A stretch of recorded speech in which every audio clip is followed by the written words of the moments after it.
Hello दोस्तों maths के previous years के क्वेश्चंस हम लगातार आपके साथ डिस्कस कर रहे हैं ताकि आपको आपके आने वाले एग्जाम्स में हेल्प हो सके। तो 5 पार्ट अभी तक हम कर चुके हैं, आज पार्ट नंबर 6 करेंगे। तो चलिए स्टार्ट करते हैं। क्वेश्चन नंबर 1 में बोला है एक राशि चक्रवृद्धि ब्याज पर 3 वर्षों में स्वयं का 5 गुना हो जाती है।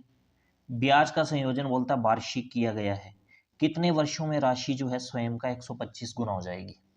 तो एक फॉर्मूला आपने याद रखना है, n1 की power 1/T1 is equal to n2 की पावर 1/T2।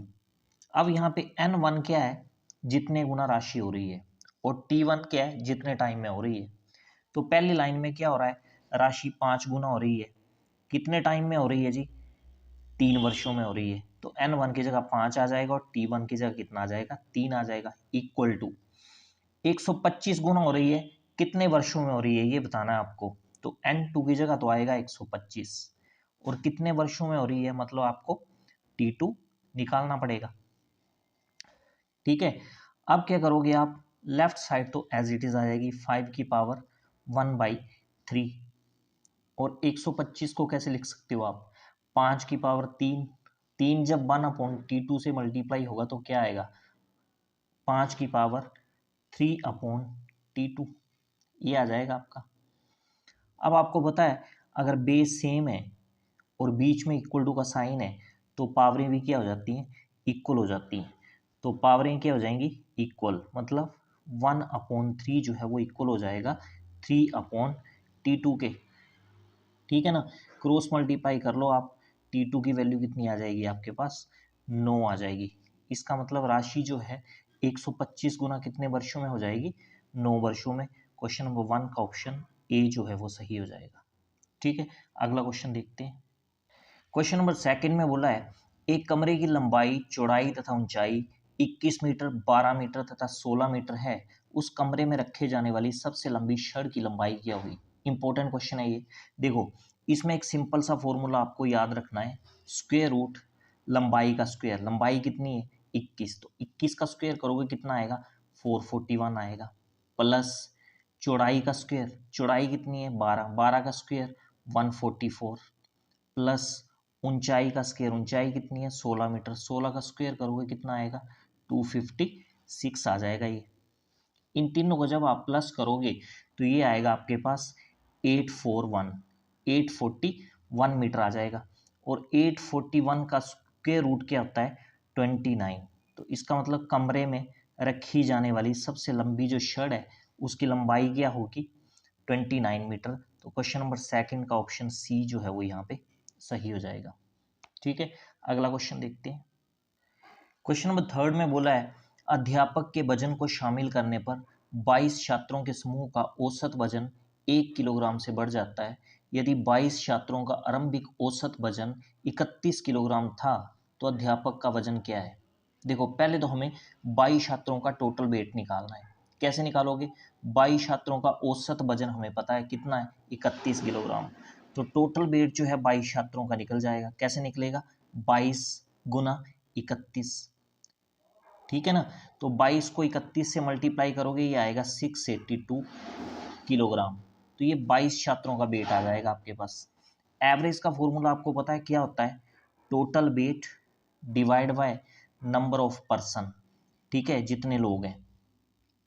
तो एवरेज का क्या बोल रहा है उसने, अध्यापक के वजन को शामिल करने पर 22 छात्रों के समूह का औसत वजन 1 किलोग्राम बढ़ जाता है। देखो, पहले औसत वजन कितना था 31 किलोग्राम, अब अध्यापक का वजन शामिल करने पे क्या हो रहा है, औसत वजन जो है 1 किलोग्राम बढ़ जा रहा है। तो इसका मतलब औसत वजन मतलब एवरेज कितना हो जाएगा, अब 31 + 1 32 हो जाएगा। और नंबर ऑफ पर्सन कितने हो गए, अब 22 तो छात्र थे, एक टीचर आ गया, तो नंबर ऑफ पर्सन टोटल कितने हो गए 23 हो गए। टोटल वेट की अगर बात करें तो 22 छात्रों का टोटल वेट तो हमने निकाल ही लिया है, कितना 682। अध्यापक का वेट x मान लो आप, क्योंकि वही आपको क्या करना है, निकालना है। क्रॉस मल्टीप्लाई कर लो आप, 32 को 23 से मल्टीप्लाई जब आप करोगे तो ये आ जाएगा आपके पास 736। ठीक है, और दूसरी तरफ कितना आएगा 682 + x। 682 को आप ले जाओ लेफ्ट साइड में, तो लेफ्ट साइड में क्या हो जाएगा 736 माइनस 682 और राइट साइड में आ जाएगा x। तो ये दोनों माइनस करोगे तो ये आएगा 54। तो x की वैल्यू 54 आ जाएगी।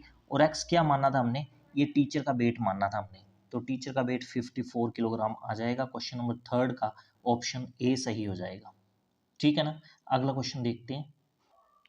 देखो क्वेश्चन नंबर 4 में बोला है एक शंकु की ऊंचाई 16 सेंटीमीटर है तथा उसके आधार की त्रिज्या 30 सेंटीमीटर है। यदि इसे रंगने की दर 14 रुपये प्रति वर्ग सेंटीमीटर है तो शंकु को बाहर से रंगने में कुल कितना खर्चा होगा। अब देखो शंकु मतलब कोन, तो पहले तो हम कोन की शेप बनाते हैं। अब देखो ये कोन है और ओ ए जो है वो शंकु की ऊंचाई है, ओ बी जो है वो शंकु के आधार की त्रिज्या है, और एल जो है ए बी लाइन जो है वो क्या है स्लैंट हाइट। ठीक है, तो हमें यहाँ पे क्या निकालना है, कर्व्ड सरफेस एरिया निकालना है। किसका, कोन का। तो कोन का कर्व सरफेस एरिया का फॉर्मूला क्या होता है, पाई आर एल। अब देखो रेडियस तो आपके पास है कितना 30 सेंटीमीटर, त्रिज्या आपको 30 सेंटीमीटर दी है, आपको चाहिए क्या एल चाहिए, यानी स्लैंट हाइट चाहिए आपको। तो देखो ट्राइंगल ए ओ बी की अगर बात करें तो ये कैसी ट्राइंगल है, ये राइट एंगल ट्राइंगल है। तो पाइथागोरस लगा के हम एल की वैल्यू निकाल सकते हैं। देखो क्या होगा पाइथागोरस से, एल का स्क्वायर किसके इक्वल होगा 16 का स्क्वायर। 16 का स्क्वायर कितना होता है 256 प्लस 30 का स्क्वायर, 30 का स्क्वायर होता है आपका 900। ठीक है, तो 256 प्लस 900 जब आप करोगे तो ये आएगा आपका 1156। ठीक है, आपको वैल्यू किसकी निकालनी है, एल की निकालनी है। तो स्क्वायर हटाओगे दूसरी तरफ स्क्वायर रूट लग जाएगा, और 1156 का स्क्वायर रूट क्या होता है 34। तो एल की वैल्यू क्या आ गई आपके पास 34 सेंटीमीटर। अब आप कर्व्ड सरफेस एरिया निकाल सकते हो, क्योंकि जब आपके पास कर्व्ड सरफेस एरिया आएगा तभी आप ये पता लगा सकते हो कि 14 रुपये प्रति वर्ग सेंटीमीटर की दर से उसको रंगने का, बाहर से उसको पेंट करने का खर्चा कितना होगा। ठीक है ना। पाई की वैल्यू आप कितनी रख लोगे 22/7। ठीक है, रेडियस तो आपको ऑलरेडी कितना दे रखा है 30 दे ही रखा है। स्लैंट हाइट यानी एल हमने निकाल लिया कितना 34। इसको आपको मल्टीप्लाई करने की कोई ज़रूरत नहीं है, तो ये आ गया आपके पास curved surface area centimetre square में, किसका शंकु का। अब उसने बोला है कि 1 सेंटीमीटर स्क्वायर को पेंट करने का खर्चा कितना हो रहा है 14 रुपये। तो आपको कितने सेंटीमीटर स्क्वायर पेंट करना है ये सारा, तो कितना खर्चा होगा, इसको 14 से मल्टीप्लाई कर दो। तो खर्चा कितना हो जाएगा आपका 22/7 मल्टीप्लाई 30 इंटू 34, और इसको किससे मल्टीप्लाई करना पड़ेगा 14 से मल्टीप्लाई करना पड़ेगा। अब 7 से ये 14 कटेगा, यहाँ 2 आ जाएगा। 22 को 30 से करोगे तो आपका 660 आ जाएगा, और 34 को 2 से करोगे तो 68 आ जाएगा। अब 660 को आप 68 से जब मल्टीप्लाई करोगे तो ये आ जाएगा आपका 44,880 रुपये। तो ये आएगा खर्चा आपका उसको पेंट करने का। तो क्वेश्चन नंबर 4 का ऑप्शन डी जो है वो सही हो जाएगा। ठीक है ना। अगला क्वेश्चन देखते हैं। क्वेश्चन नंबर 5 में बोला है यदि एक वर्ग के विकर्ण की लंबाई 10√2 सेंटीमीटर है तो वर्ग का क्षेत्रफल क्या होगा। अब देखो आपको वर्ग के विकर्ण की लंबाई का फॉर्मूला पता होना चाहिए।